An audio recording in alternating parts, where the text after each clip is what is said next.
तो यहाँ पर हौसलों को काटने के लिए भारत क्या कर रहा है? Unknown gunman. हम नहीं कर रहे, मैं नहीं कह रहा भारत का अननोन गनमैन, कोई अननोन गनमैन है, कहीं से आता है, किसी खालिस्तानी को मार देता है। मैं सब डॉट्स कनेक्ट करूँगा, अभी देखना आप। जब अरविंद केजरीवाल जेल गए थे, उस वक्त स्वाति मालीवाल जो आम आदमी पार्टी की उस वक्त सदस्य थी, अभी भी हैं, वो यूएस गई हुई थी। उसी वक्त राघव चड्ढा लंदन गए हुए थे। क्यों गए थे? वो कहते हैं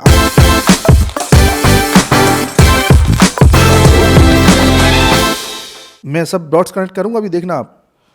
जब अरविंद केजरीवाल जेल गए थे, उस वक्त स्वाति मालीवाल जो आम आदमी पार्टी की उस वक्त सदस्य थी, अभी भी हैं, वो यूएस गई हुई थी। उसी वक्त राघव चड्ढा लंदन गए हुए थे। क्यों गए थे? वो कहते हैं आँख का इलाज कराने गए थे। तो 2 महीने लग गए आपको आँख का इलाज कराने में। वो कहती मैं अपनी बहन का इलाज कराने गई थी। उसी वक्त यूके में खालिस्तान मूवमेंट बहुत देखने को मिल रहा था। और जब केजरीवाल जेल में पड़े हुए थे, तो उस वक्त पन्नू का एक स्टेटमेंट आया था वीडियो के फॉर्म में, अभी भी मिल जाएगा इंटरनेट पर। पन्नू ने कहा था कि हमने पिछले कुछ साल में इतने मिलियन डॉलर्स आम आदमी पार्टी को दिए ताकि वो हमारे खालिस्तानियों को रिहा करा सकें, उन्होंने नहीं कराए, इसलिए हम बड़े दुखी हैं, वगैरह वगैरह वगैरह। सीधा बोल दिया, नाम बोला था। जी जी, बिल्कुल बोला हुआ है, लोग इस पर चर्चा नहीं करना चाहते। कनाडा में जस्टिन ट्रूडो किस तरह भारत पर इल्जाम लगा रहा था कि भाई निज्जर को मरवाया, निज्जर को मरवाया, निज्जर को मरवाया। राइट। क्योंकि उसकी पार्टी को जो समर्थन दे रही थी एक पार्टी, वो पूरी तरह से खालिस्तानियों की पार्टी है। आप समझ रहे हैं? यूएस में पन्नू को देखो किस तरह से पनाह दी हुई है यूएस ने। सिख फॉर जस्टिस नाम से उसने संगठन बनाया हुआ है। आज तक यूएस ने नहीं बोला कि वो टेररिस्ट है। भारत के इन पॉइंट्स का यूज करके ये देश भारत को परेशान करना चाहते हैं।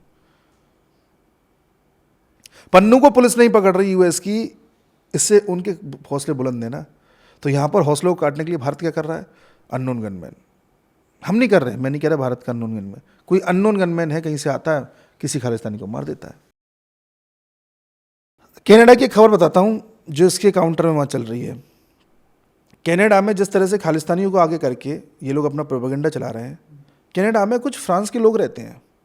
वहाँ पे एक शहर है क्यूबेक करके, क्यूबेक नाम है।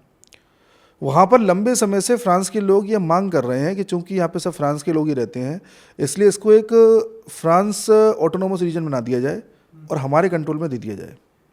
ये खबर आपने सुनी नहीं होगी अभी तक। नहीं। मतलब ऐसा कोई मूवमेंट सुना नहीं होगा। और इस मूवमेंट का नाम है, एक पार्टी बनाई हुई है इन्होंने, और क्यूबोकोसिस करके कुछ ऐसा नाम है, कुछ अजीब सा उसका फ्रांस में कुछ उसका वर्णन है। इस वक्त वो मूवमेंट अंदर ही अंदर हवा पकड़ रहा है।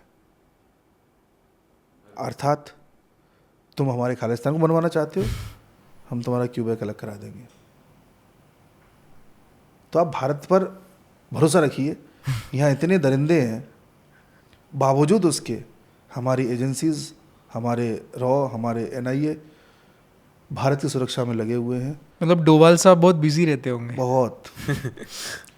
तो ये इत्तेफाक नहीं है जी।